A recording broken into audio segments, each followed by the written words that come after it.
Oh yeah, I forgot. Y'all probably already realized it. Guess what came in this morning? Can't make it up. Perfect timing. Came in at about, well, I checked the mail. It was supposed to arrive today. I said, let me check at about, what time I walk out there? Like 12, and it was in. You're looking at it.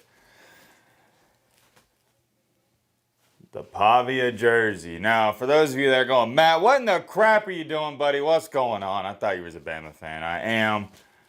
Michigan State schedule. Okay, I'm not here to talk about those games. We're here to talk about Alabama, Mizzou, and Vandy in Texas. And I feel like more of you want to see a reaction to this Vandy Texas game. Because, dude, let me move this whiteboard out the way. I don't know if we can call Vandy the nerds anymore. Like, we got to respect these dudes. Like, I've been respecting them, but you know what I mean? Like, I can't even joke and call them the nerds. Technically, they're still the nerds because it's just a nerd school, but these guys are legit. And I know it's going to happen. They're going to fall out of the rankings. But how do you watch Vanderbilt give Texas? They just played Texas. How do you watch them give Texas, a top 5 team, excuse me, they gave them a competitive game, lost by 3 points, and you're going to drop them out of the top 25? No. If anything, that game I just watched solidified that Vanderbilt is a legit top 25 team. But hey, that's just me. Let me know your thoughts down below. And let me explain this jersey. Most of you probably know the lore behind this. It's like a really long story short if you don't know it. Or it is a long story, but I'm going to try to make a long story short. I said if Alabama loses to Vandy, change my name to Matt B. Diddy. Then there's a whole Diddy lore, not getting into that. Anyways, long story short, I couldn't do that, so this was like our settlement agreement. A lot of you said, okay, Matt, instead of that, you buy a Pavia jersey. And yeah, here we are. I bought it whenever we talked about it. It was like a couple days after the game. See it, legit jersey. When was that? I didn't forget when I ordered it. It was a couple weeks ago. But yeah, finally came in. And I guess, I don't know. I can't even remember. Did y'all want me to wear it for like, I think I was supposed to wear this an entire year. I don't know. But you want to know what I do know? This jersey, and I'm pissed off about this, cost me $152. Don't get me, and like, see, when I was growing up, we had real jerseys. This is like, and what I'm talking about is it's good material outside the number. There used to be jerseys with the thick number, like real jerseys, you know what I mean? These numbers, the logo's thick, but the snaggy signal too. These numbers are like stamped on, if that makes, or what's, it's like a sticker. Yeah, it's like a sticker. Whereas when I was growing up, they were the legit jerseys like the actual football players are wearing. I guess you can't buy those anymore. I don't know what happened to those, but this was the real official jersey. Got it off the site, man. Apparently, Pavia is going to get some NIL money off of this, so I guess it's going to a good cause. He deserves it after beating my team, Alabama. Yeah, I just can't get over 152 doubloons for a jersey. 152. I thought about retiring it. Like, I was like, I'll leave the tag on, wear it for a couple of vids and return it. But I was like, nah, it's kind of sleazy. And plus, I probably should wear this the entire year. Just, yeah, part of my punishment. But that's really besides the point. Let's talk about Alabama, Missouri first since, well, that game ended first.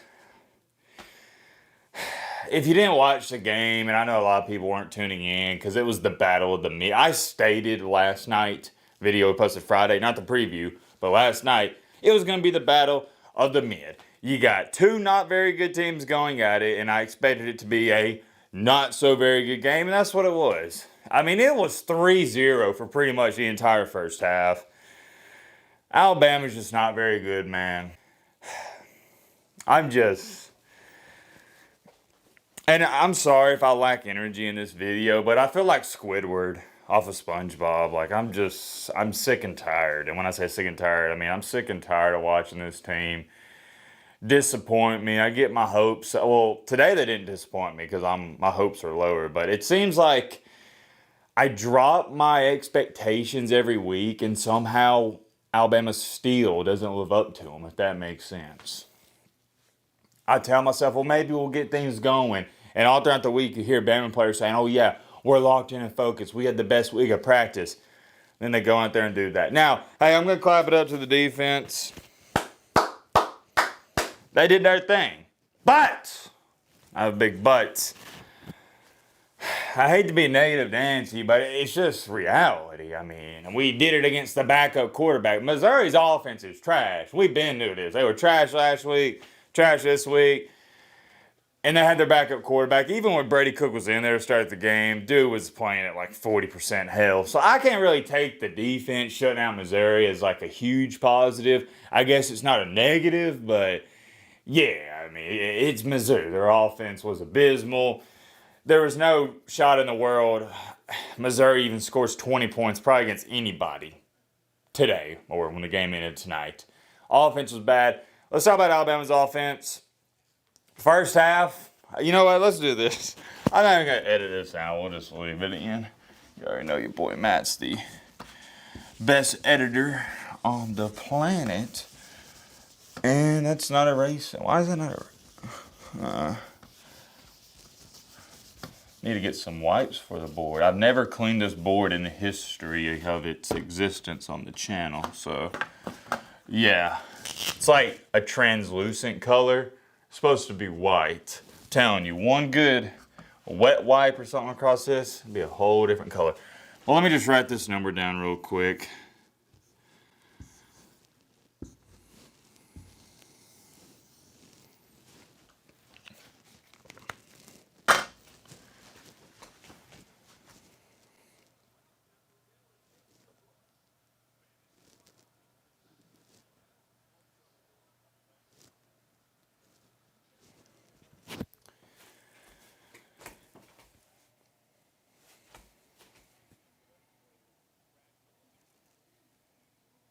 You see that number?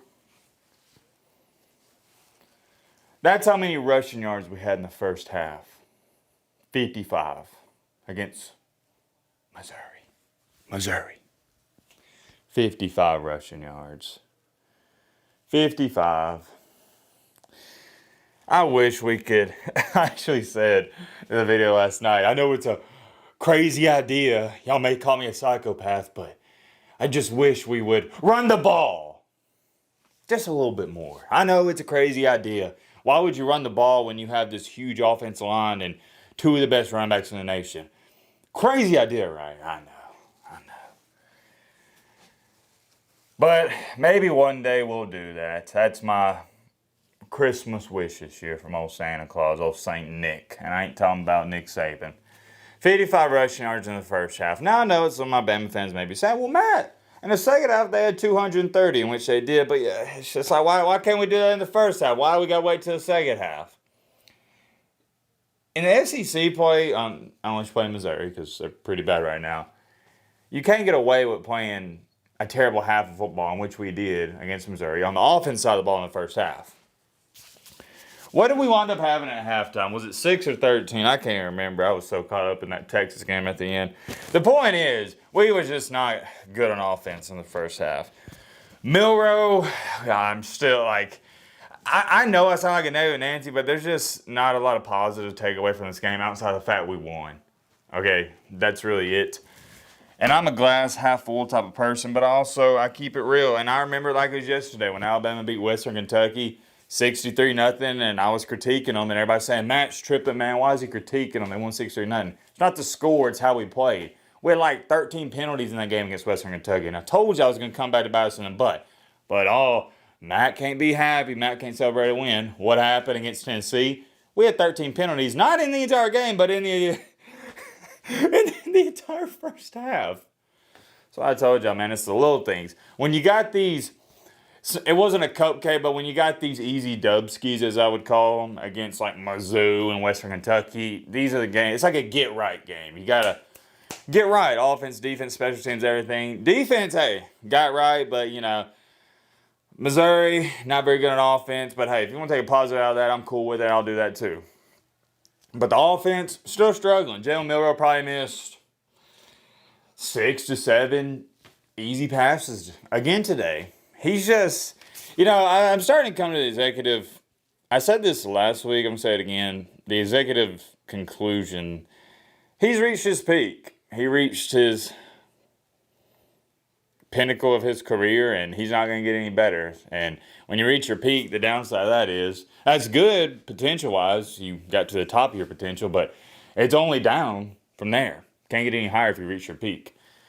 I think that's where he's at. And apparently what makes it even worse is there was rumors going on past couple weeks he was injured. Well, now he came out and said, oh, yeah, I'm not injured. I'm fine. That makes it worse because it's like, well, dang, we was trying to find an argument as to why you're playing bad. But apparently there is no argument. He's just been playing bad. And I can respect that. He's taking full accountability. But you just got to hit open guys, man. You got to do it. Ty Simpson got in at the end. I was hoping they let him throw a little bit. I would still be a fan of if we get in a close game like LSU and Milroe has a couple 3-and-outs. Let's throw in Ty Simpson, give him like 2 or 3 series. And it's not like you bench Milroe permanently. You put Simpson in there, and the worst thing that happens is maybe he throws a pick, maybe he has a couple 3-and-outs as well, and you're back to square one with Milroe. Not a big deal. Especially today, the way we're playing in the first half. We did run the ball better in the game, but I feel like Missouri just got worn out, and that's really all I got to say about it. I'll clap it up to the defense. Offense, you get no claps. Got to be better. We got to run the ball better. Offensive line still kind of shaky. And if we play like we did today against Mizzou, we don't have a chance against LSU. But a win is a win, especially when you've been struggling like us. A win is a win. I'm not, as you can tell, I'm not really happy about it, but it could be worse. We could have lost, and this could have been another just, MattBeGreat's live reaction to losing video. I'm sick and tired of doing those. Oh, Michigan State breaking off a nice little run. Let's talk about old Vandy in Texas. Well, that was an interesting game because it felt like the Bama game, especially the way it started. So Quinn Ewers in Texas, what do you know? How does Vandy start out on defense? Deflected pass, tip pass, whatever you want to call it, interception. Felt like deja vu. That's how they started off the game against Alabama. Now, they didn't return it for a pick six, but they still intercepted the pass, turned it into a touchdown. Pavia had that nice, 18-yard scramble touchdown run. They're up 7-0 just like that. I'm like, whoo, might have a ball game on our hands, and we did. And then later in the game, another tip pass. It's not even really like on Quinn Ewers. It's just one of those freak plays. Interception, and Vanderbilt turns it into another touchdown. This was a game, it didn't feel like Vanderbilt, it wasn't like the Bama-Vandy game where Vandy was controlling it. Texas was winning most of the game, but Texas just couldn't give them that knockout punch. Vanderbilt stayed in it. Texas, they get a stop. Pavia throws the interception. That interception was like 4th and 2 where he threw it up. It really didn't matter because if you don't convert it, they get the ball anyways. So Vandy holds them to a field goal, and it's 27-17. Everybody thinks it's over. But like Lee Corso says, not so fast, my friend. Pavia marches Vandy down the field like 70 yards just like that, and boom, 27-24. Onside kick away, 2 timeouts. If Vandy recovers that onside kick, they got a legit shot. And that was probably one of the worst onside kicks I've ever seen. That was awful. That dude kicked a onside kick. I mean, he kicked a bullet right to the guy. It hit him in the chest. That was easier than a pitch and catch from your quarterback. Some people are going to do this. It's just because they're not used to Vandy being good. Oh, man, I guess Texas ain't that good, man. Got drum rolled by Georgia and then barely beat the Nerds by 3. Dude, Vandy's legit. They got a 25 next to their name. This isn't a fluke like 25. It's legit. They earned it. They beat Bama. Don't care what you say. Bama ain't bad. Bama ain't really good, but ain't bad. And then Texas, they gave them a good fight. Vandy is just one of the most... Look, I know Kurt Sonetti's probably going to win Coach of the Year, but Clark Lee, Vandy's coach, he should be runner-up. That guy is... And not just him, but the entire coaching staff. They have Vandy looking like a serious and legit football team. They are they have some of the smartest minds, especially on the offense side of the ball. Vandy is a hard team to stop. Their defense, not very good. Not very good. They're not bad, but not very good. But Vandy's offense, it's like a well-oiled machine, man. It's not like Navy or Army, but they mix in some of those like triple options, and every guy has to be disciplined. You got to have the running back. You got to have the quarterback. You got to have the guy coming in motion. There's so many different elements to that offense. And then Pavia has like 4 different options. He can hand it off to the first running back.